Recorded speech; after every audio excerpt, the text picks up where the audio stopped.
மத்தேயு சுவிசேஷம் 20ஆம் அதிகாரம் 1 முதல் 7 வசனங்களை நாம் வாசிக்க கேட்க போகிறோம். ஒருவரும் எங்களுக்கு வேலை இடவில்லை என்றார்கள். அவன் அவர்களை நோக்கி, நீங்களும் திராட்சை தோட்டத்துக்கு போங்கள், நியாயமானபடி கூலி பெற்றுக்கொள்வீர்கள் என்றான். கவனிக்கணும், இந்த 7 வசனங்கள் வரைக்கும் நாம் சில காரியங்களை தியானிக்க போகிறோம். இயேசு கிறிஸ்து உவமைகளாக பல விஷயங்களை சொல்லுகிறார். அதில் பரலோக ராஜ்யத்தை பற்றிய ஓமை அநேக காரியங்களை சொல்லுகிறார். அந்த ஓமைகளில் ரொம்ப முக்கியமானது இந்த மத்தேயு 20ஆம் அதிகாரத்தில் சொல்லப்பட்ட ஒன்று. இது எதற்காக, யாருக்காக சொன்னார் என்றால், யூதர்களுக்காகவும் புறஜாதிகளுக்காகவும் ஆண்டவர் சொன்னார் என்று அநேக வேத பண்டிதர்கள் இதை குறித்து சொல்லுகிறார்கள். ஏனென்றால் யூதர்கள் சொல்லுகிறார்கள், நாங்கள் தான் முன்பு தேவனால் தெரிந்து கொள்ளப்பட்டவர்கள், நாங்கள் தான் முன்பு தேவனால் அழைக்கப்பட்டவர்கள், புறஜாதிகள் எல்லோரும் பின்பு வந்தவர்கள் என்று சொல்லுவதினாலே பரலோக ராஜ்யம் எப்படிப்பட்டவர்களுக்குரியது, பரலோக ராஜ்யம் யாருக்கானது, பரலோக ராஜ்யம் எந்த சாராம்சத்தை உள்ளடக்கியது என்று இங்கு அவர் விளக்கம் கொடுத்து பேசி வருகிறதை நீங்கள் பார்க்க முடியும். சரி, இதுல ரொம்ப முக்கியமா இயேசு சொல்லுகிறார், பரலோக ராஜ்யம் ஒரு வீட்டு எஜமானுக்கு ஒப்பிடப்பட்டிருக்கிறது. நீங்கள் கவனித்தால் தெரியும், பரலோக ராஜ்யம் ஒரு கடுகு விதைக்கு ஒப்பிடப்பட்டிருக்கிறது. பரலோக ராஜ்யம் நிலத்தில் புதைந்திருக்கிற ஒரு பொக்கிஷத்துக்கு ஒப்பிடப்பட்டிருக்கிறது. பரலோக ராஜ்யம் நல்ல முத்துக்களை தேடுகிற ஒரு வியாபாரிக்கு ஒப்பிடப்பட்டிருக்கிறது. அப்ப ஒப்பிடப்பட்டிருக்கிறது என்றால் பரலோக ராஜ்யம் என்ன சாராம்சத்தை கொண்டிருக்கிறது, என்ன தன்மையை கொண்டிருக்கிறது என்று அவர் காண்பிக்க விரும்புகிறார். பரலோகத்தினுடைய காரியத்தை இங்க ரொம்ப முக்கியமா கவனிக்கணும். பரலோக ராஜ்யம் வீட்டெஜமானுக்கு ஒப்புமையாய் எழுதப்படுகிறது. வீட்டெஜமான் என்றால் அவனுக்கு ஒரு திராட்சை தோட்டம் இருக்கிறது. அந்த திராட்சை தோட்டத்தை அவன் பார்த்து வருகிறான், அதை பராமரித்து வருகிறான். திராட்சை தோட்டத்தில் வேலை செய்வதற்கு ஆட்களை தேடிக் கொண்டிருக்கிறான். அப்படி தேடும் போது அநேக நபர்களை தேடி தேடி அவன் வேலைக்கு அமர்த்துகிற காரியத்தை இங்கே வாசிக்கிறோம். நல்லா கவனிக்கணும், எங்கே வாசிக்கிற அந்த வசனத்துல காலையிலே போய் திராட்சை தோட்டத்துக்கு ஆட்களை அனுப்புகிறார். அப்ப காலையிலே அதிகாலையில போகும்போது, முதலாவது காலையில போறாங்கன்னா 6 மணிக்கு வேலைக்கு ஒரு ஆளை கூட்டிட்டு போய் திராட்சை தோட்டத்துல விட்டுட்டார். அப்புறம் 3ஆம் மணி வேலை அப்படின்னு போட்டிருக்கு. 3ஆம் மணி வேலைன்னா என்ன? யூத கணக்கு 3ஆம் மணி வேலை, நம்முடைய கணக்கு 9 மணி. காலை எத்தனை மணி? 9 மணி. 9 மணிக்கு திராட்சை தோட்டத்துக்கு ஆள் தேடி வர்றாரு. அப்படி தேடி வரும்போது கடை வீதிகளில, தெருக்களின் முனைகளில வேலைக்காக காத்திருக்கிற ஆட்கள் இருப்பாங்க. அப்படி தேடி வந்து 9ஆம் மணி நேரத்திலையும் கூட்டி போய் கொஞ்சம் பேரை வேலைக்கு அமர்த்துறாரு. மறுபடியும் வர்றாரு. மறுபடி வந்தா 6ஆம் மணி வேலை அப்படின்னு போட்டிருக்கு. நம்ம ஒரு கணக்குப்படி 12 மணிக்கு உச்சி வெயிலுக்கு ஆளை தேடி வர்றாரு. அப்பையும் கூட்டிட்டு போய் வேலைக்கு அமர்த்திடுறாரு. சரி, வேலைக்கு போறவங்க 12 மணி நேரம் வரைக்கும் போகலாம். அதுக்கு மேல போனா வேண்டான்னு தானே சொல்லுவாங்க. அதுக்கு மேல வேலைக்கு யாரையும் கூப்பிட மாட்டாங்க தானே. நம்ம ஊர்ல 10 மணிக்கு மேல யாரையாவது வேலைக்கு அமர்த்துவோமான்னு கேளுங்க, அமர்த்த மாட்டோம். ஏன்னா 10 மணிக்கு மேல வந்தா அவன் சாப்பிட்ட போறேன், அங்க போறேன், இங்க போறேன்னு வேலை செய்ய மாட்டான். வேலையை மெனக்கட வச்சிருவான் என்று அறிகிற நாம அதுக்கு மேல வேலைக்கு யாரையும் கூப்பிட மாட்டோம். ஆனா இங்க வீட்டெஜமான் 12 மணிக்கு போய் கூப்பிடுறாரு, மறுபடி 3 மணிக்கு போய் கூப்பிடுறாரு, மறுபடி 5 மணிக்கு போய் 11ஆம் மணி வேலைன்றது 5 மணிக்கு. எத்தனை மணிக்கு?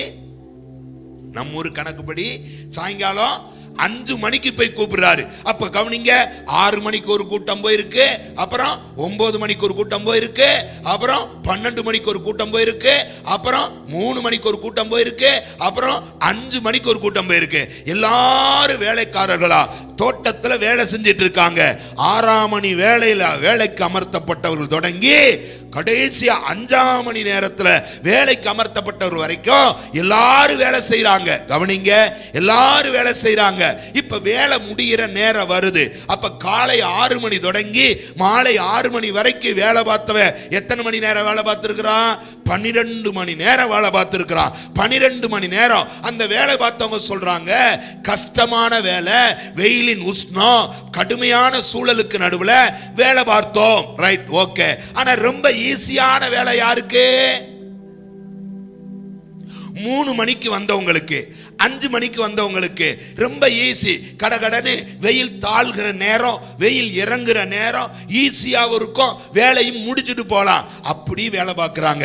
அப்போ வேலை பார்த்து முடிந்த உடனே எல்லாரும் வாங்க, முந்தி வந்தவர்கள் தொடங்கி பிந்தி வந்தவர்கள் வரைக்கும் எல்லாரும் வாங்க, உங்களுக்கு சம்பளம் தர்றாரு, கூலி தர்றார். கூலி கொடுக்கிற நேரம் அப்படி வர்றப்ப எல்லாருக்கும் எவ்வளவு கூலி தர்றாராம்? எவ்வளவு கூலி தர்றாராம்? ஆளுக்கு 1 பணம். அப்ப கூலி பொருத்தும் போதே, வேலைக்கு கூப்பிடும் போதே, நீ வேலைக்கு வந்தா இன்னைக்கு 1 பணம் தாரேன் என்றுதான் கூலிக்கு பொறுத்துறாரு. அப்ப முந்தி வந்தவங்க நினைச்சாங்க, நம்ம வேலைக்கு வந்திருக்கிறோம், நமக்கு சம்பளம் கிடைக்கும், பின்னாடி வந்தவனுக்கு சம்பளம் கம்மியா தான் கிடைக்கும் அப்படின்னு நினைக்க, பின்னாடி வந்தவனை கூப்பிட்டு இந்தாப்பா 1 பணத்தை என்ன செய், வச்சுக்கோ அப்படின்னு கொடுக்கிறார். அப்ப முந்தி வந்தவன் யோசிக்கிறான், இவனுக்கே 1 பணம்னா நமக்கு அதிகமா கிடைக்குமே என்று நினைச்சிட்டு இருக்க நேரம் அவங்களுக்கும் இயேசு கை கிளட்டு, இந்தாங்க 1 பணத்தை புடி அப்படின்னு அந்த வீட்டெஜமான் கொடுக்கிறாரு. என்னடா, அவனுக்கும் 1 பணம், நமக்கும் 1 பணம், நம்ம எவ்வளவு கடினமான சூழல்ல வேலை செஞ்சோம், எவ்வளவு கஷ்டங்களை சகிச்சோம், எவ்வளவு துன்பங்களை அடைஞ்சோம், நமக்கும் இவ்வளவுதானா என்று எண்ணுகிற நேரம் இயேசு அற்புதமா ஒரு காரியத்தை சொல்றாரு. எப்பா இங்க வா, நான் கூப்பிட்டப்ப உனக்கு 1 பணம் தாரன்னு சொன்னது கூப்பிட்டேன், 1 பணத்துக்கு தானே உனக்கு கூப்பிட்டேன், இத்தனை மணி நேரம் வேலை சொல்லித்தானே கூப்பிட்டேன், சரி உனக்குரிய கூலி கிடைச்சிருச்சா, வாங்கிக்கோ.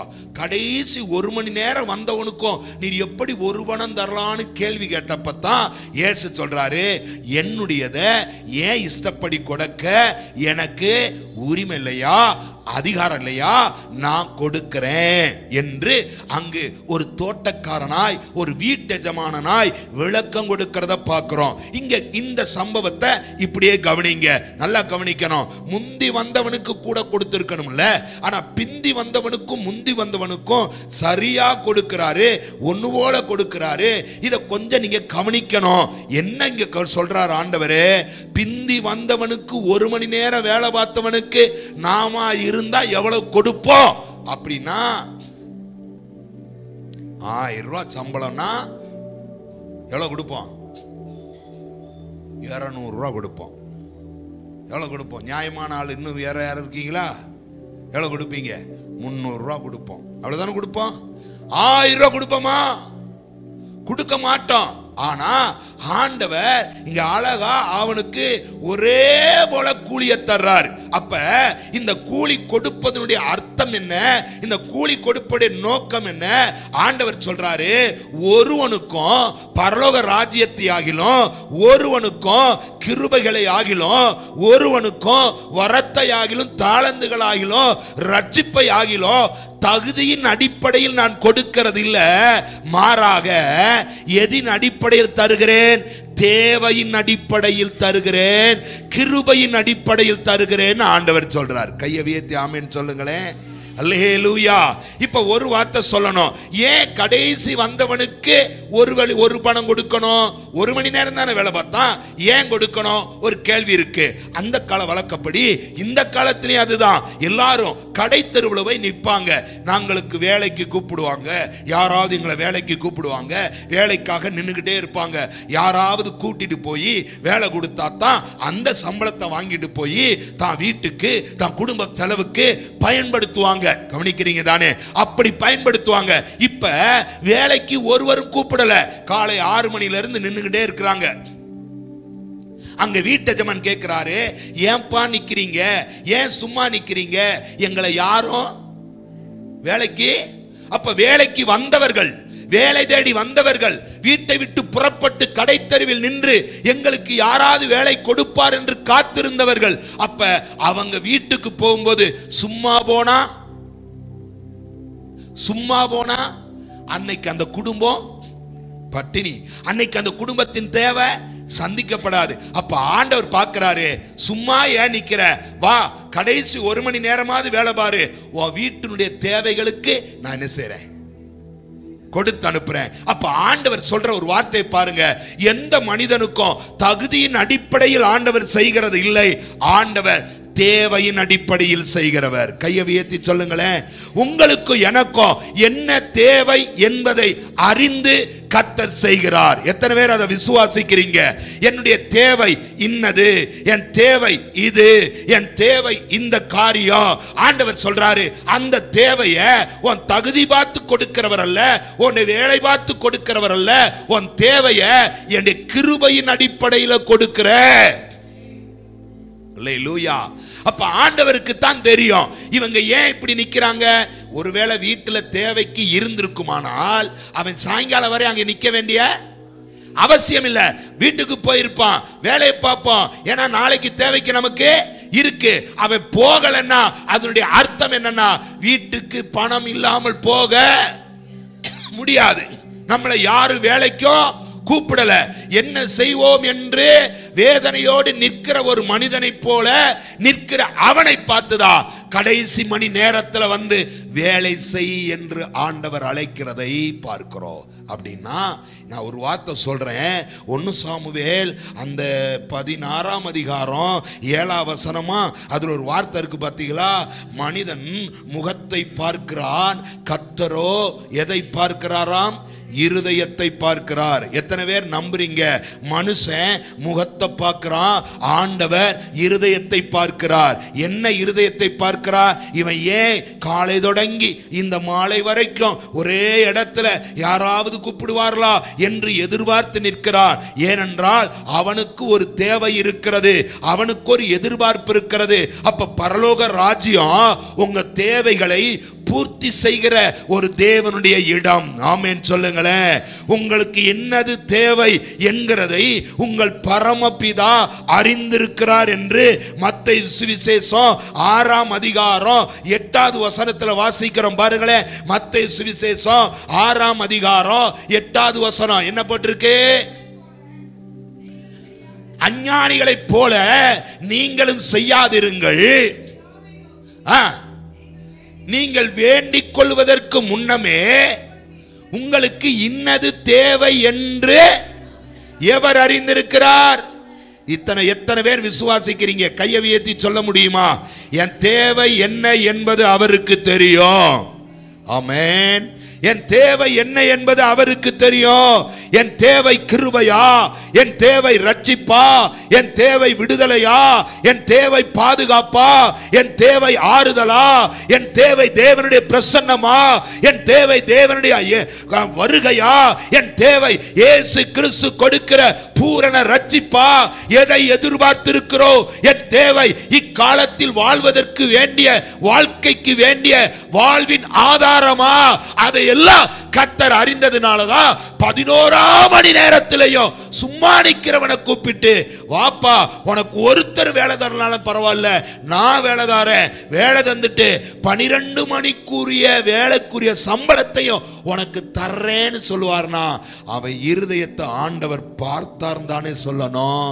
அவன் இருதயத்தை ஆண்டவர் அறிந்தார் தானே சொல்லணும். எத்தனை பேர் விசுவாசிக்கிறீங்க? வேலைக்கு போற இடத்துல ஒரு மாசத்துல 2 நாள் லீவ் போட்டா கூட 2 நாள் சம்பளத்தை பிடிச்சிட்டு தான் தருவாங்க. ஆனா அவன் பல மணி நேரம் வேலை செய்யல, ஆனா பல மணி நேரம் வேலைக்குரிய சம்பளத்தையும் சேர்த்து கொடுத்தார்னா ஆண்டவர் என் தேவைகளை எவ்வளவாய் அறிந்திருக்கிறார். என் தேவைகளை அறிந்த ஒரு பரலோக தகப்பன் எனக்கு இருக்கிறார். ஒரு நல்ல வீட்டு எஜமான் எனக்கு இருக்கிறார். என் காரியத்தை குறித்த கரிசனை உள்ள ஒரு நல்ல தகப்பன் இருக்கிறார். எத்தனை பேர் விசுவாசிக்கிறீங்க? உங்களுக்குள்ள ஒரு விசுவாசம் இருந்தா கையை உயர்த்தி சொல்லுங்க. என் தேவை ஒருவேளை என் கூட இருந்தவங்களுக்கு தெரியாமல் போகலாம், என் அருகில் இருந்தவர்களுக்கு தெரியாமல் போகலாம். ஆனால் என் தேவையை அறிந்த ஆண்டவர் அந்த 11ஆம் மணி நேரத்திலையும் கூப்பிட்டு எனக்கு ஒரு வேலை கொடுத்து எனக்கு உதவி செய்ய முடியுமானா இதுதான் பரலோகம்ன்றாரு. பரலோகம் என்பது என்ன? உன் தேவைகளை அறிகிற ஒன்றுதான் பரலோகம். கையை உயர்த்தி சொல்லுங்களேன். ஆகவேதான் பைபிள் அழகா சொல்லுது, நன்மையான எந்த ஈவோ பூரணமான எந்த வரமோ பரத்திலிருந்து இறங்கி வருகிறது. ஏனென்றால் எது வரணும்னாலும் எனக்கு எங்க இருந்து தான் வரணும்? பரலோகத்திலிருந்து தான் வரணும், ஆண்டவர்கிட்ட இருந்து தான் வரணும். ஆண்டவர் கொடுத்தாத்தான். எத்தனை பேர் விசுவாசிக்க முடியும்? ஆண்டவர் கொடுத்தாத்தான். ஆண்டவர் கொடாம ஒன்னும் எனக்கு வராது. ஆண்டவர் தராம என் வாழ்க்கையை வந்து அடையாது. ஆண்டவர் செய்யாம என் வாழ்க்கையில ஒண்ணு நடக்காது. ஆண்டவர் என் வாழ்க்கையை மீட்காம மீட்பு கிடையாது. ஆண்டவர் கிருபை கொடுக்காம கிருபை கிடையாது. அப்படின்னா எனக்கு எல்லாவற்றுக்கும் அவர் மட்டும்தான். ஆமென். அதனாலதான் அந்த 11ஆம் மணி நேரத்தில் அவனை கூப்பிட்டு, இந்தா உனக்கு என்ன தரேன்? வேலை தரேன். அப்ப சம்பளம் கொடுக்கும் போது 12 மணி வேலை பார்த்தவனுக்கு சேர்த்து கொடுக்கிறது போல ஒண்ணு போல கொடுக்கிறாரே. அப்ப இவனுடைய தகுதியை பார்க்கல, அவனுடைய தேவையை பார்த்தார். ஆமென் சொல்லுங்க. இன்னைக்கு எத்தனை பேர் விசுவாசிக்கிறீங்க? நம்ம தகுதியெல்லாம் பார்த்தா ரட்சிப்பு கிடைச்சிருக்குமா? நம்ம தகுதியெல்லாம் பார்த்தா மீட்பு கிடைச்சிருக்குமா? பைபிள் ஆண்டவர் தகுதி பார்த்து எதையுமே இதுவரைக்கும் செய்யல. யாருக்கும் செய்யல, எவருக்கும் செய்யல. யாருக்காவது தகுதி பார்த்திருக்காரா? இஸ்ரவேல் ஜனத்தை கானானுக்கு கொண்டு போனாரே, அந்த ஜனத்தை கொண்டு போகும்போது எப்பா உன்கிட்ட இருக்கிற பரிசுத்தத்தை பார்த்து, உன்கிட்ட இருக்கிற உண்மையை பார்த்து, உன்கிட்ட இருக்கிற நீதியை பார்த்து உன்னை நான் கானான்ல போய் சேர்க்கிறேன் நான் சொன்னாரு. என்ன சொன்னாரு? என்ன சொன்னாரு? என்ன சொன்னாரு? நம்ம அமைதியா இருக்கீங்க. அவர் ஏதாவது சொல்லட்டும்.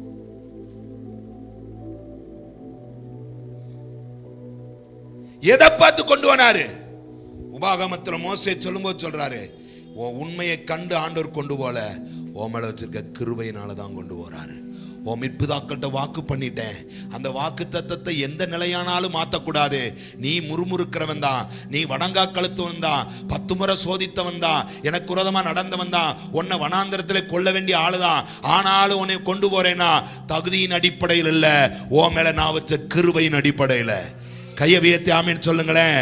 எத்தனை பேர் விசுவாசிக்க முடியும்? இன்னைக்கு வரைக்கும் நீங்க உயிரோடு இருக்கீங்கன்னா அதெல்லாம் தகுதியின் அடிப்படையில் இல்ல, உங்க வாழ்க்கை முறையின் அடிப்படையில் இல்ல, உங்க உண்மையின் அடிப்படையில் இல்ல, உங்க பரிசுத்தத்தின் அடிப்படையில் இல்ல, உங்க நீதியின் அடிப்படையில் இல்ல, உங்க உத்தமத்தின் அடிப்படையில் இல்ல. இல்லையா? நம்ம மேல வச்ச கிருபையின் அடிப்படையில். கையை உயர்த்தி சொல்லுங்களேன். அந்த கிருபையினாலதான் இதுவரைக்கும் நமக்கு ஆண்டவர் ஜீவனை சுகத்தை பலனை கொடுத்து நடத்தி வர்றாரு. அல்லேலூயா. தகுதியை பார்த்தா, நம்ம தகுதியை பார்த்தா நம்ம பகுதியெல்லாம் அழுக்கான கந்தையா, நம்ம தகுதியெல்லாம் ஒன்றுமே இல்ல, நம்ம தகுதியெல்லாம் வேஸ்ட்ன்றாரு. ரொம்ப பேர் நம்ம நினைக்கிறது நான் பரிசுத்தமோ, நான் ஆமா உங்க பரிசுத்தத்தை ஆண்டவர் முன்னாடி திறந்து வைங்க சி அப்படின்ட்டு போயிடுவார்.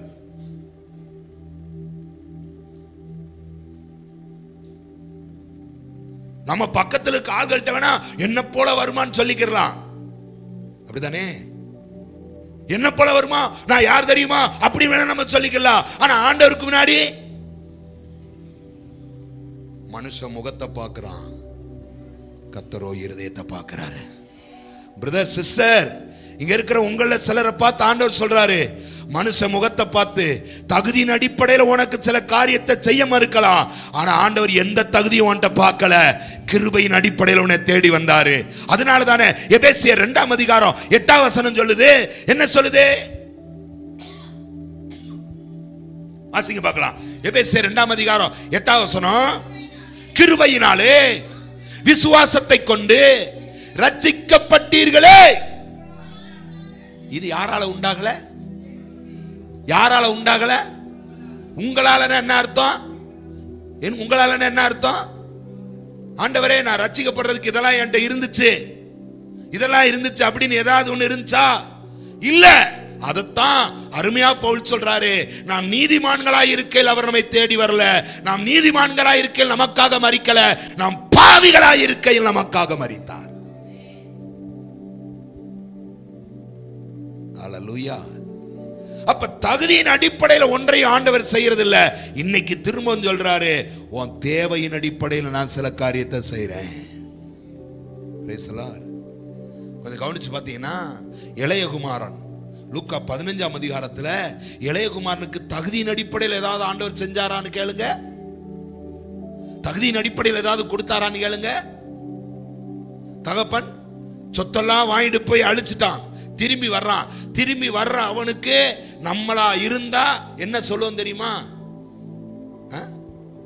போனதோட என்ன செஞ்சிரு, போயிரு, திரும்பி என்ன செய்யாத, என் சொத்தை பூரா அழிச்சிட்ட, என்னை இந்த மாதிரி ஊர்ல கேவலப்படுத்திட்ட, என்னை அவமானப்படுத்திட்ட, மவனே நீ வந்த ஒன்னு வீட்டுல நீ இருக்கணும், இல்லாட்டா நான் இருக்கணும், பாப்போண்டான்னு சொல்லுவோம். ஆனா இந்த தகப்பனோ அந்த மகன் தூரத்துல வர்றத கண்டு ஓடி போய் கட்டி பிடிச்சு முத்தமிட்டு, வா வீட்டுக்குள்ள வா கூப்பிட்டு, அவனுக்கு ஒரு வஸ்திரம் கொடுத்து, அவனுக்கு ஒரு பாதரட்சை கொடுத்து, அவனை நல்லா குளிப்பாட்டி, அவனை அலங்கரிச்சு, அவனுக்காக பெருந்து விருந்து பண்ணி அவனை மகிமைப்படுத்துவதற்கு முடியும்னா அந்த பரம தகப்பனாலதான் முடியும்.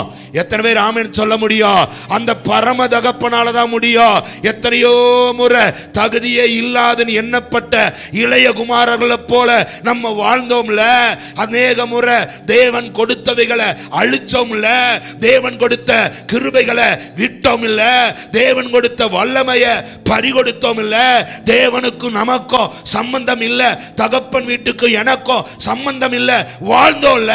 ஆனா திரும்பி வர்றப்ப ஒரு முறை என்ன மீட்க மாட்டீரா, ஒரு முறை எனக்கு இறங்க மாட்டீரா என்று ஆண்டவர்கிட்ட கேட்டப்ப ஆண்டவர் நமக்கு உதவி செய்யலையா?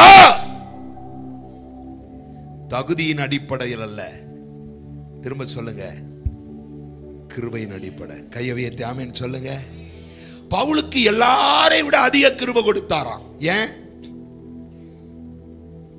எல்லாரையும் விட அதிக கிருபை கொடுத்தார். ஏன்னா அதிகமாய் பாடுபடுகிறான், அதிகமாய் பிரயாசப்படுகிறான். தகுதியின் அடிப்படையில் அல்ல, இந்த கிருபையின் அடிப்படையில் தான் அந்த வாய்ப்பும் கூட. ஆமென் சொல்லுங்களேன். அல்லேலூயா. அப்ப இன்னைக்கு ஒரு வார்த்தை சொல்றேன், உங்க தேவைய உங்க தகுதியின் அடிப்படையில் ஆண்டவர் சந்திக்கிறதே இல்லை. ஒத்துக்கிறீங்களா? உங்க தேவைய உங்க தகுதியின் அடிப்படையில் ஆண்டவர் என்ன செய்யறது இல்ல, சந்திக்கிறது இல்ல. மாறா உங்க தேவை இன்னது என்பதை அறிந்த பிதா. ஆமென் சொல்லுங்களேன். எனக்கு அதுல வார்த்தை ரொம்ப பிடிச்சிருந்துச்சு. காட்டு புஷ்பங்களை கவனித்து பாருங்கள், அவைகளை உடுத்துகிறார், அவர்கள் வளரும்படி செய்கிறாராம். அதை உடுத்துறாரு, வளர வைக்கிறாரு, அது வளர்றதுக்கு அதுக்கு வேண்டியதை தர்றாரு, அதை அழகுபடுத்துறாரு. அழிஞ்சு போகிற அந்த காட்டு புஷ்பத்துக்கே ஆண்டவர் இவைகளை செய்வார்னா உனக்கு என்ன வேணும்ன்றத ஆண்டவர் கேட்கிறாரு. ஆமென் சொல்லுங்களேன். அதைத்தானே சொல்றாரு, பொல்லாத பிதாக்களே நல்ல ஈவுகளை கொடுக்க அறிந்திருக்கும் போது பரமபிதா பரலோகத்தை வச்சிருக்கிறது மட்டுமல்ல, பரலோகத்தோடு கூட சேர்த்து மற்ற எல்லாவற்றையும் உங்களுக்கு வச்சிருக்கிறார். கையை உயர்த்தி விசுவாசத்தோட சொல்லுங்க, எனக்காக யாவையும் வைத்திருக்கிறவர் ஆண்டவர், என் தேவைகளை அறிந்த வருவர், என் எண்ணங்களை அறிந்த வருவர், என் எதிர்பார்ப்பு அறிந்த கர்த்தர்.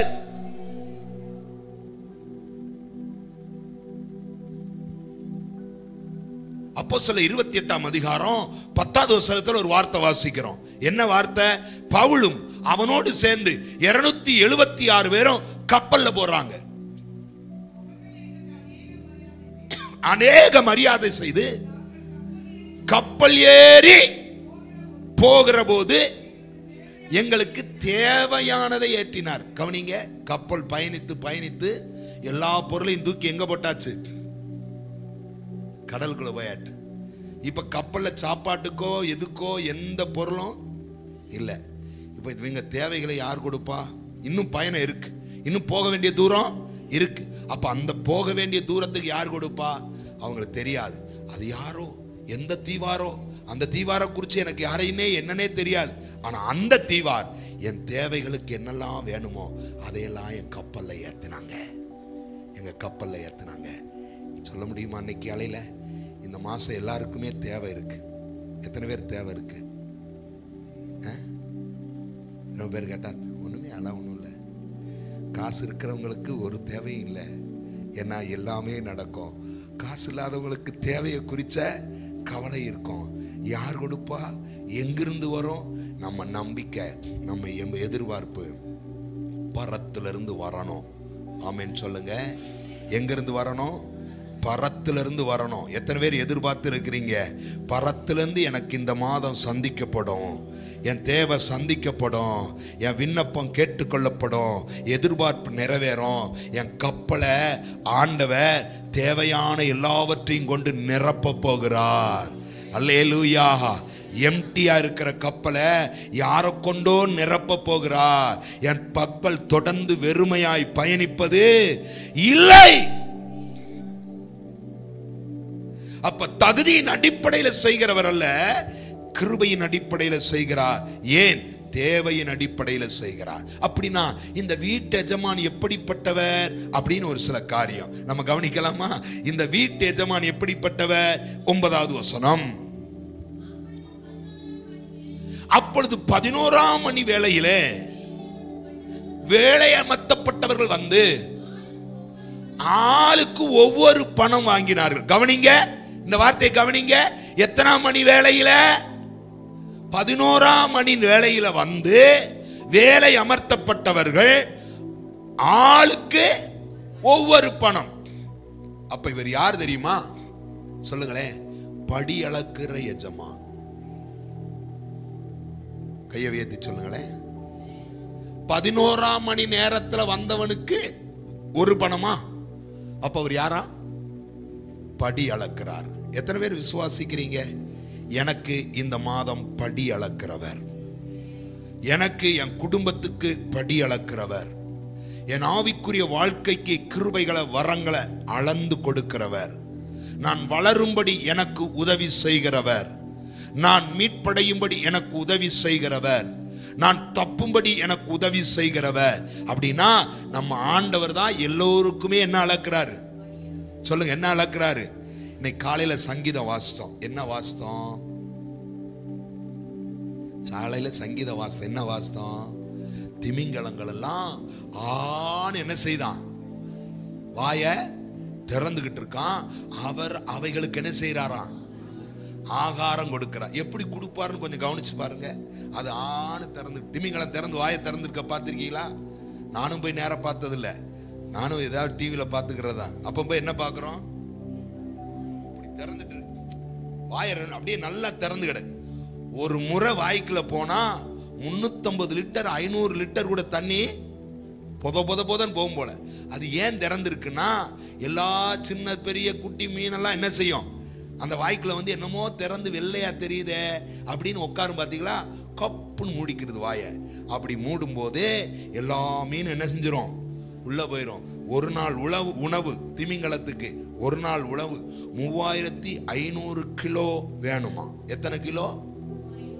ஐயா சொல்லுங்க, எத்தனை கிலோ வேணும்? ஒரு நாள் யானையின் உணவு 250 கிலோ. அப்படித்தானா? ஒரு நாள் நம்ம உணவு, ஒரு நாள் நம்ம உணவு எத்தனை கிலோ? எங்க ஊர்ல ஒரு ஹோட்டல் இருக்கு, கதிரவன் ஒரு ஹோட்டல். அந்த கதிரவனுக்கு போனா சாப்பிட்டவங்களுக்கு தெரியும், நிறுத்து நிறுத்து தான் கொடுப்பான். பாவி பேலே, உன்கிட்ட வந்து சாப்பிட்றதுக்கு என்ன செய்யாம போலாம்? சாப்பிடாம போலாம். நிறுத்து தான் கொடுப்பான், அளந்து தான் கொடுப்பான். சாப்பாடு நிறுத்து, கூட்டு நிறுத்து, பொரியல் நிறுத்து, சாம்பார கூட நிறுத்து தான் கொடுப்பியா? ஏன்னா நீ அளவா சாப்பிட்டு வளமா வாழணும் அப்படின்னு விரும்புறான். ஆண்டவர் அளந்து போடுறார். அப்படித்தானே? ஒவ்வொன்றுக்கும் தேவை அறிந்து கொடுக்கிறார். ஒன்றையும் பட்டினி போடுகிறது இல்ல. சிங்க குட்டிகள் தாழ்ச்சி அடைந்து பட்டினியா இருக்கும். அப்படித்தானே போட்டிருக்கு? சிங்கம் எங்கேயாவது தான் குட்டிய பட்டினி போடுவான்னு கேட்டா இல்ல, அது தாடைய பிடிச்சு கிழிச்சாவது எதையாவது கொண்டு வந்து தான் குட்டிகளை திருப்தி ஆக்குறது போல ஆண்டவர் சொல்றாரு, எந்த விதத்திலாயிலும் உனக்கு நான் படி அளக்கிற ஆண்டவர். அல்லேலூயா. மாதம் மாதம் உனக்கு படி அளந்து கொண்டிருக்கிறார்ல, வருஷம் வருஷம் உனக்கு படி அளக்கிறார்ல, தினந்தோறும் உனக்கு படி அளக்கிறார்ல. எத்தனை பேர் சொல்ல முடியும், என் ஆண்டவர் என்னை ஒரு நாள் குறைய வைக்கல, என் ஆண்டவர் ஒரு நாள் அப்பத்தாழ்ச்சிக்கு விட்டு கொடுக்கல, என் ஆண்டவர் ஒரு நாள் சுகக்கேடுக்கு விட்டு கொடுக்கல, என் ஆண்டவர் ஒரு நாள் தீமைக்கு விட்டு கொடுக்கல. ஏனென்றால் நான் கும்பிடுகிற ஆண்டவர், என்னை அழைத்த ஆண்டவர் தினந்தோறும் எனக்கு படி அளந்து கொண்டிருக்கிறார். ஆமென் சொல்லுங்களே. படி அளந்து கொண்டிருக்கிறார். அவருடைய உதவியினாலதான் நான் தினந்தோறும் வாழ்கிறேன், தினந்தோறும் போஷிக்கப்படுகிறேன், தினந்தோறும் திருப்தியாய் இருக்கிறேன், தினந்தோறும் சந்தோஷமாய் இருக்கிறேன். ஏனென்றால் எனக்கு படி அளக்கிறவர் கர்த்தர் இருக்கிறார் என்கிற அந்த பெரிய நம்பிக்கை. அல்லேலூயா. அரசு உத்தியோகத்தில் இருக்கவங்களுக்கு பிரச்சனை இல்லை, தினக்கூலிகளை கொஞ்சம் கவனிங்களேன். தினந்தோறும் வேலை கிடைச்சாதான், கிடைக்கலனா கஷ்டம். நம்ம பிரதர் ஜூடா அவர் ஆக்டிவ் டிரைவர், நீங்க யாருனாலும் கூப்பிட்டு பயன்படுத்தலாம். நல்ல சூப்பர் டிரைவர், நல்லா எல்லா இடத்துக்கும் போறார், வெளி மாநிலங்களுக்கெல்லாம் போவார். ஆனா அவர் தினந்தோறும் எதையாவது ஒன்று எதிர்பார்த்து தான் இருப்பாரு. ஆனா அவர் டெய்லி கேட்டா டியூட்டிக்கு போயிருக்கேன் சொல்றாரு. ஒரு நாள் கூட அவரா பார்த்து ரெஸ்ட் எடுத்தா தான். ஏன்னா படி அளக்கிற ஆண்டவர் அவர். ஆமென். ஏன்னா படி அளக்கிற ஆண்டவர் ஒருவரையும் விடுகிறதே இல்லை. ஒரு முறை எப்பாப்ரா தீத்து அப்படின்ற ஒரு எப்பாப்ரா அப்படின்னு ஒரு பேர் வச்சு ஒரு குழு இருக்கிறாங்க. அவங்க தெருவில் இருக்கிறவங்களுக்கெல்லாம் சாப்பாடு கொடுக்கறாங்க. என்ன கொடுக்கறாங்க? தெருவில் இருக்கிறவங்களுக்கு ஒரு நாளைக்கு 100 பொட்டணம் 200 பொட்டணம்னு கொண்டு போய் எல்லா இடத்துலையும் கொடுத்து அவங்களுக்கு உதவி செஞ்சுட்டு வராங்க. நீங்களும் முடிஞ்சா அப்படி உதவி செய்யுங்க. ஆமேன்னு சொல்லுங்களேன். நம்ம சாப்பாட்டை கீழே கொட்டுறதுக்கு, யாருக்காவது பயனா சாப்பிட்றதுக்கு என்ன செய்யுங்க? கொடுங்க. ஆமேன். யாருக்குமே கொடுக்க மாட்டோம், நம்ம சாப்பாடு நம்ம தான் சாப்பிடணும் அப்படின்லாம் இருக்கவே கூடாது. இயேசுவின் நாமத்தில் உங்களுடைய உள்ளங்கள் எல்லாம் ஆண்டவர் திறப்பாராக. கையை உயர்த்தி ஆமேன்னு சொல்லுங்களேன். அப்படி கொடுக்கிற அந்த டீம் ஒரு முறை ஒரு வயசான அந்த ஒரு முடியாத ரோட்ல இருக்கவர்கிட்ட போய் கேட்கிறப்ப ஒருத்தர் கேட்டாரா, நீ எப்படியா டெய்லி சாப்பாடு கிடைக்குன்னு உட்கார்ந்து இருக்கிற அப்படின்னு சொன்னா, என் பிள்ளை கிடையாது, மனைவி கிடையாது, யாரும் கிடையாது, ஆனா இறைவன் என்னை தினந்தோறும் 3 வேளையும் போஷிக்கிறார்னு சொன்னாராம். கவனிச்சீங்களா? ஒரு தெருவில் இருக்கிற ஒரு பிச்சை எடுக்கிற மனுஷன் சொல்றாரு, டெய்லி 3 வேளையும் மணி அடிச்சா சாப்பாடு மாதிரி கரெக்டா கடவுள் எங்களுக்கு தர்றாரியா. ஏன்னா அவருக்கு இருக்கிற நம்பிக்கை சில நேரம் நமக்கு இருக்கிறது இல்ல. அதைத்தான் இந்த நேரத்தில் சொல்றேன். உங்களுக்கு ஒரு நம்பிக்கை வேண்டும். என் ஆண்டவர் ஒரு நாளும் எனக்கு படி அழாமல் விடவே மாட்டார். எனக்கு அளந்து தினந்தோறும் வேண்டிய தேவைகளை கொடுக்கிற ஆண்டவர். ஏனென்றால் தகுதியின் அடிப்படையில் செய்கிறவர் அல்ல ஆண்டவர். எனக்கு தேவையின் அடிப்படையில் கொடுக்கிறவர், கிருபையின் அடிப்படையில் கொடுக்கிறவர். அதனால தானே நீதிமொழிகள் 30ஆம் அதிகாரம் 9ஆம் வசனத்துல ரொம்ப அழகா ஒரு மனுஷன் சொல்லுவாரு. என்ன சொல்றாரு? ஈத்தியல் சொல்றாரு பாருங்க, அந்த வசனத்தை வாசிங்களேன்.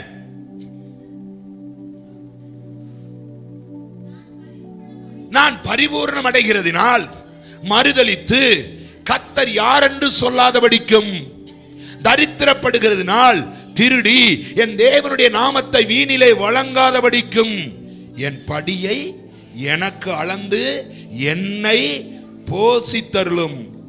இவர் விண்ணப்பத்தை கர்த்தர் கேட்கிறார், கேட்டார், செய்கிறார், செய்தார். அப்ப நான் நம்புறேன், நம்ம விண்ணப்பத்தையும் கேட்டு நமக்கு படி அளப்பார். நம்புறீங்களா? நம்புறீங்களா? எத்தனை பேர் விசுவாசத்தோடு சொல்ல முடியும்? எனக்கு படி அளக்கிற ஆண்டவர். அல்லேலூயா. மனித கைகளை எதிர்பார்த்தல்ல, பரலோகத்தின் தேவனை எதிர்பார்த்து, ஒரு திமிங்கலம் எதிர்பார்ப்பது போல, ஒரு காகம் எதிர்பார்ப்பது போல என் கர்த்தர் எனக்கு படி அளப்பார் என்ற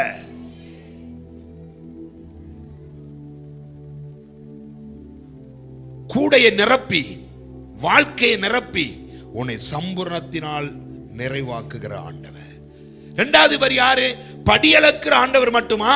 9ஆம் வசனத்தை மறுபடி வாசிங்க. அப்பொழுது 11ஆம் மணி வேளையில் வேலை அமர்த்தப்பட்டவர்கள் வந்து, என்னது? ஆளுக்கு ஒவ்வொரு பணம். ஒரு ஆளை மட்டும் அங்க சொல்லல. அமர்த்தப்பட்டவர்கள் வந்து ஆளுக்கு ஒவ்வொரு பணம். அப்ப இது எதை குறிக்குது? பகிர்ந்து கொடுக்கிற எஜமான். நம்ம எஜமான் யாரு? ஐயா 6ஆம் மணி நேரத்தில் வந்தவனுக்கும் கொடுக்கிறார், அப்புறம் 9ஆம் மணி நேரத்தில் வந்தவனுக்கும் கொடுக்கிறார், 12ஆம் மணி நேரத்தில் வந்தவனுக்கும் கொடுக்கிறார், 3ஆம் மணி நேரத்தில் வந்தவனுக்கும் கொடுக்கிறார், 5ஆம் மணி நேரத்தில் வந்தவனுக்கும் கொடுக்கிறாரு. அது எப்படி கொடுக்கிறாரு? பகிர்ந்து கொடுக்கிறார். கவனிங்க, இன்னைக்கு ஒரு வார்த்தை சொல்றேன், நீங்க ஆராதிக்கிற எஜமான் உங்களுடைய தகுதி பார்த்து கொடுக்கல, உங்களுடைய தேவையறிந்து கொடுக்கிறார். அது எப்படி கொடுக்கிறார்னா பகிர்ந்து கொடுக்கிறார். எல்லாருக்கும் பகிர்ந்து கொடுக்கிறவர். அவர் சொல்றார் 14வது வசனத்துல, ஒருவன் எதிர்த்து பேசுகிற போது உன்னுடையதை நீ வாங்கிக்கோ, என்னுடையதை நான் பகிர்ந்து கொடுப்பேன் சொல்றாரா. 15வது வசனத்துல சொல்றாரு, என்னுடையதை என் இஷ்டப்படி செய்வேன். யார் யாருக்கு என்ன தேவையோ, யார் யாருக்கு எது தேவையோ அதை செய்கிறவர் ஆண்டவர்.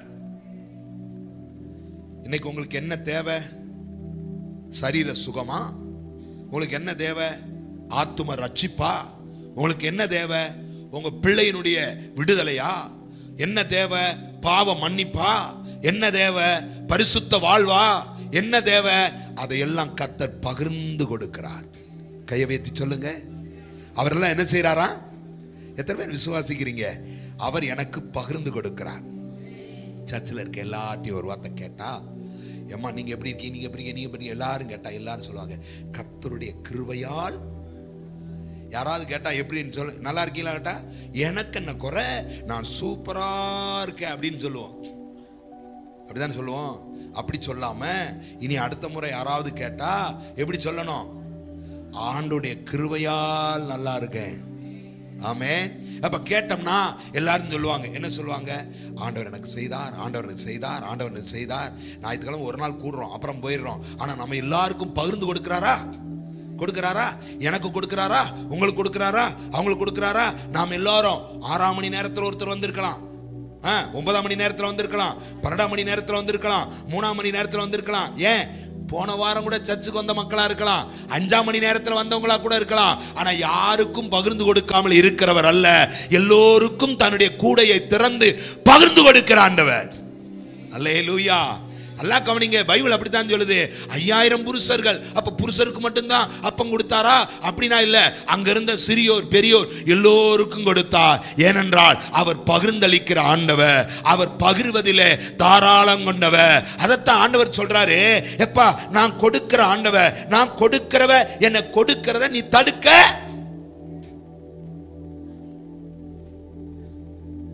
யோனாவை பார்த்து சொன்னார், நீ போய் நினிவேவுக்கு பிரசங்கம் பண்ணு. என்ன பண்ணு? நினிவேவுக்கு பிரசங்கம் பண்ணு. பிரசங்கம் பண்ணி முடிச்சா நினிவே விட்டுட்டு இவர் வாட்டு கம்முன்னு என்ன செஞ்சிடணும்? வந்துடணும். பிரசங்கத்தை கேட்டு ரசிக்கப்பட்டு அவன் மனம் திரும்புறானா மனம் திரும்பலையே எல்லாம் ஆண்டவர் பார்த்துக்கிறார். ஆனா நம்மால நான் பிரசங்கம் பண்ணியிருக்கேன். என்ன பிரசங்கம் பண்ணியிருக்கேன்? இந்த நினிவே ஒரு 3 நாளைக்குள்ள அழிய போகுது, அழிய போகுது, அழிய போகுது, அழிய போகுது, அழிய போகுதுன்னு சொல்லிட்டு வந்து இப்ப நான் அழியறத பார்க்கணும். எப்படி அழியறத பார்க்கணும்? நம்ம சில நேரம் ஜோம், ஆண்டவரே ஏதாவது செய்யும், ஏதாவது செய்யும், செய்யறத பார்க்கணும்னு உட்கார்ந்து இருக்கிறது மாதிரி. அவன் அழியட்டும், அழிய போகிறத பார்க்கணும். மலையில உட்கார்ந்துகிட்டு இருக்கான். ஆண்டவர் சொல்றாரு, என்ன யோனா உட்கார்ந்து இருக்க, அழிப்பேன்னு சொன்னீங்கல்ல, அழிங்க, நான் பார்க்கணும். எதை வச்சு அழிப்பீங்க நானே பார்க்கணும். அடப்பாவி, அதை அழிக்கும் போது அதே ஊர்ல மலையில உட்கார்ந்து இருக்க, ஓம் மேலே நெருப்பு இறங்கினாலும் இறங்குமே, சேர்ந்து நீயே அழிஞ்சு போவையே, இதை கூடவா யோசிக்கல? அழியறதான்னு பார்க்கணும்னா டேய் கிளம்புடா. வலது கைக்கும் இடது கைக்கும் வித்தியாசம் தெரியாத 1,20,000 பேர் கொண்ட இந்த நாட்டை நான் எப்படி இழப்பேன்? அவன் மனதுருகி ஜெபம் பண்றான், அவன் இரக்கத்துக்காக ஜெபம் பண்றான், அவன் தயவுக்காக ஜெபம் பண்றான். அவன் என்கிட்ட வேண்டிக் கொண்டபடி அவனுக்கு நான் இறங்காது இருப்பேனோ? சொன்னது என்ன? அழிக்க போறேன், பிரசங்கம் பண்ணு. ஆனா அழிக்க போய் பிரசங்கம் பண்ண போன இவனுடைய பிரசங்கத்தை கேட்டு மனம் திரும்பிட்டாங்க. ஆண்டவர் அழிக்காம விட்டுட்டார். ஏன்னா இந்த ரட்சிப்பு இவர்களுக்கும் வேணும்னு ஆண்டவர் எதிர்பார்த்தார். யூதருக்கு மட்டும்தான் ரட்சிப்பு இருந்த இடத்துல ஆண்டவர் இப்ப எங்க கொண்டு போறாரு? நினிவே புறஜாதிகளுக்கும் கொண்டு போனார். அதைத்தான் மோசே சொன்னாரு, எவன் மேல் இரக்கமா இருக்க சித்தமா இருக்கிறேனோ அவன் மேல் இரக்கமா இருப்பேன், எவன் மேல தயவா இருக்க சித்தமா இருக்கிறான் அவன் மேல தயவா இருப்பேன். நான் யாருக்கு என்ன செய்ய நான் விரும்புறேன் அதை செய்வேன். நீ உன் வேலை என்ன, உன் டியூட்டி என்ன, ஜெபம் பண்றியா ஜெபம் பண்ணு, ரஜிக் பண்ணுமா ரஜிக் பண்ணு, ஜெபம் பண்ணிட்டு விட்டுரு, மற்றதை யார் பார்த்துக்கிறேன்? அப்ப பகிர்ந்து கொடுக்கிற தேவனுடைய கைகளை தடுக்கிற யோனாக்களா ஒரு நாள் நம்ம நிக்கவே கூடாது, தடுக்க கூடாது. பேதுரு கூட சொன்னார், புறஜாதியர் எப்படி வரலாம்? ஆண்டவர் மேல இருந்து கூட அனுப்பி எல்லாரும் என் ஆலயத்துக்குள்ள வரலாம்பா, போப்பா கொர்நேலிய வீட்டுக்கு போ, ரட்சிப்பை நீ ஏன் தடுக்கிற? பகிர்ந்து கொடுக்கிற ஆண்டவர் நன்மைகளை பகிர்ந்து கொடுக்கிறார், ஆசீர்வாதங்களை பகிர்ந்து கொடுக்கிறார், ரட்சிப்பை பகிர்ந்து கொடுக்கிறார். ஏன்? எல்லா விதமான வல்லமையும் தன்னிடத்திலிருந்து பகிர்ந்து கொடுக்கிறார். இன்னைக்கு நீங்க பகிரப்பட்டதுனால தான் இங்க எல்லாம் உட்கார்ந்து இருக்கிறோம். கையை வைத்து ஆமென் சொல்லுங்களேன். அப்படி ரட்சிப்பு நமக்கு வரலன்னா எப்படி இருந்திருக்கும்? வரலன்னா எப்படி இருந்திருக்கும்? எல்லா ஜனத்துக்கும் ரட்சிப்பை உண்டாக்குற ஒரு சத்தம். அப்ப மூன்றாவது, இவர் யார்? இந்த எஜமான் யார்? தகுதியின் அடிப்படையில் கொடுக்கிறவர் அல்ல, கிருபையின் அடிப்படையில் கொடு. எப்படி கொடுக்கிறார் பாருங்களேன். 9வது வசனத்தை மறுபடியும் வாசிங்க. அப்பொழுது 11ஆம் மணி வேளையில் வேலை அமர்த்தப்பட்டவர் வந்து ஆளுக்கு ஒவ்வொரு பணம், ஆளுக்கு ஒவ்வொரு பணம். அடுத்த வசனம் போட்டிருக்கு, முந்தி அமர்த்தப்பட்டவர்கள் வந்து, எதிர்பார்ப்பு இருக்குந்தானே, எதிர்பார்ப்பு இருக்குந்தானே. முந்தி அமர்த்தப்பட்டவர்கள் வந்து அவங்க கேட்கிறான், அதிக பணம் கிடைக்கும், அதிக சம்பளம் கிடைக்கும். ஆஹா, அவனுக்கே ஒரு பணம்னா அப்ப முதல்ல யாருக்கு கொடுத்துருக்கணும்? முன்னாடி வந்தவர்கள் கொடுத்துருக்கணும். ஆனா அந்த வீட்டு எஜமான் என்ன செய்யறாரு? கடைசியா வந்தவன் கொடுக்கிறார். அப்ப கடைசியா வந்தவனுக்கே ஒரு பணம்னா முன்னாடி வந்தவனுக்கு 2 பணமா கொடுத்துருக்கணும், 3 பணமா கொடுப்பாங்கன்னு ஒரு எதிர்பார்ப்பு இருந்துச்சு. ஆனா இவர் சொல்றாரு, இல்லப்பா, நான் பட்சவாதம் உள்ளவர் இல்ல, நான் பட்சவாதம் பண்ணவே மாட்டேன். அவனுக்கு என்னவோ உனக்கும். நான் ஆண்டவரே, நான் உழைச்சேன், கடினமா பிரயாசப்பட்டேன், முயற்சி எடுத்தேன், எனக்கு அவ்வளவுதானா? ஆமா. இங்கதான் ஆண்டவர் சமத்துவம், சகோதரத்துவத்தை வெளிப்படுத்துறார். ஆண்டுடைய கோட்பாடு என்ன? சகோதரத்துவம். ஆண்டுடைய கோட்பாடு என்ன? சமத்துவம். அதுதான் அவருடைய தத்துவம். எல்லாருக்கும் ஈக்குவல், எல்லோருக்கும் சமமாய், பாரபட்சம் இல்லாமல், பட்சவாதம் பண்ணாமல், ஒருவருக்கு ஒன்றை கொடுத்து ஒருவருக்கு ஒன்றை கொடாமல், இப்படி செய்கிறவல்ல, எல்லோருக்கும் ஒன்றாய் கொடுத்தார். எல்லோருக்கும் ஒரு சம்பளம்.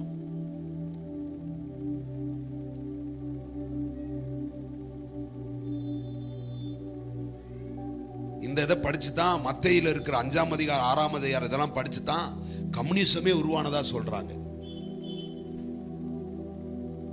அப்போஸ்தலர் 2ஆம் அதிகாரம் 3ஆம் அதிகாரம் 4ஆம் அதிகாரம் படிச்சுதான் கம்யூனிஸ்ட் கொள்கைகளே வகுத்தாங்களாம். எல்லாரும் எல்லாவற்றையும் ஒன்றாய் வைத்து அனுபவித்தார்கள். ஒருவனுக்கு அவ்வளவு, ஒருவனுக்கு இவ்வளவு என்ற கோட்பாடே எல்லாருக்கும் ஈக்குவல். நாங்க முந்தி வந்தவங்க, நாங்க பிந்தி வந்தவங்க, இந்த அடிப்படையே இல்ல. நம்ம ஆண்டவர் யாரையும் பார்சியாலிட்டி பார்க்கறதே இல்லைன்றார். அப்படின்னா நான் எல்லாரையும் ஒன்று போல நேசிக்கிறேன். கையவியத்தை ஆமென் சொல்லுங்க. எல்லோருக்கும் ஒன்று போல பகிர்ந்து கொடுக்கிறேன். எல்லோரையும் ஒன்று போல நான் உயர்த்த விரும்புகிறேன். நான் எல்லோருக்கும் ஒன்று போல செய்ய விரும்புகிறேன். எல்லோரையும் ஒன்று போல நடத்த விரும்புகிறேன்.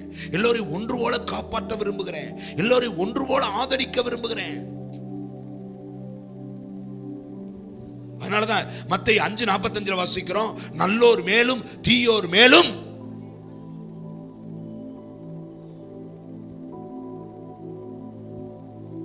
அதனாலதான் பைபிள் சொல்றது யூதர் என்றும் இல்லை, கிரேக்கர் என்றும் இல்லை. அதனாலதான் பைபிள் சொல்லுது அவர் பட்சபாதம் பண்ணாதவர் என்று. எத்தனை பேர் நம்புறீங்க? நம்ம ஆண்டவர் யார் மேலும் பட்சபாதம் பண்ணுகிறவர்கள். ஆமென். இங்க இருக்கிற ஒவ்வொருவரையும் ஒன்றாய் சமமாய் பார்க்கிறார். கை வைத்து நல்லா சொல்லுங்க ஆமென். இங்க ஆலயத்துக்குள்ள முந்தி வந்தவங்க, பிந்தி வந்தவங்க, இன்னைக்கு வந்தவங்க, நேத்து வந்தவங்க, நாளைக்கு வர்றவங்க, இந்த பாகுபாடே கிடையாது. ஏன்னா இங்க என்ன இடம்? சொல்லுங்க சொல்லுங்க. பாரபட்சமற்ற இடம், எல்லோருக்கும் ஒன்று போல பகிர்ந்தளிக்கப்படுகிற இடம், எல்லோருக்கும் ஒன்றாய் கொடுக்கப்படுகிற இடம், வரங்கள் எல்லோருக்கும் ஒன்றாய் பகிர்ந்தளிக்கப்படுகிறோம், ஆவியின் நிறைவு ஒன்றாய் கொடுக்கப்படுகிற இடம், ஆவியின் அபிஷேகம் ஒன்றாய் கொடுக்கப்படுகிற இடம். ஏனென்றால் வீட்டு எஜமானுக்கு தெரியும், தகுதியின் அடிப்படையில் அல்ல, கிருபையின் அடிப்படை. எத்தனை பேர் பெற விரும்புறீங்க? தகுதியின் அடிப்படையில் அல்ல. தகுதி பார்த்தா எதுவுமே நம்ம பெறவே முடியாது. ஆனா நம்ம தகுதி ஆண்டவர் பார்க்கவே இல்லை. நம்ம மேல கிருபையாய் இருக்கிறார். கிருபையாய் பரலோகம் கொடுப்பார். ஆமென் சொல்லுங்களேன். கிருபையாய் ரட்சிப்பை கொடுத்தவர், கிருபையாய் பரிசுத்தாவியை கொடுத்தவர், கிருபையாய் சபையை கொடுத்தவர். ஒரு நாள் வரும், கிருபையால் அவருடைய பரலோக ராஜ்யத்தில் நம்மளை கொண்டு போய் சேர்ப்பார். அவர் வரும்போது கிருபையுள்ளவனுக்கு சத்தம் கேட்கும், புறப்பட்டுருவோம். ஆமென். பூரண ரட்சிப்படைந்து தேவனுடைய ராஜ்யத்தில் பங்காளிகளா மாறுவோம். கர்த்தர் நமக்கு கிருபை தருவாராக. ஆமென், ஆமென்.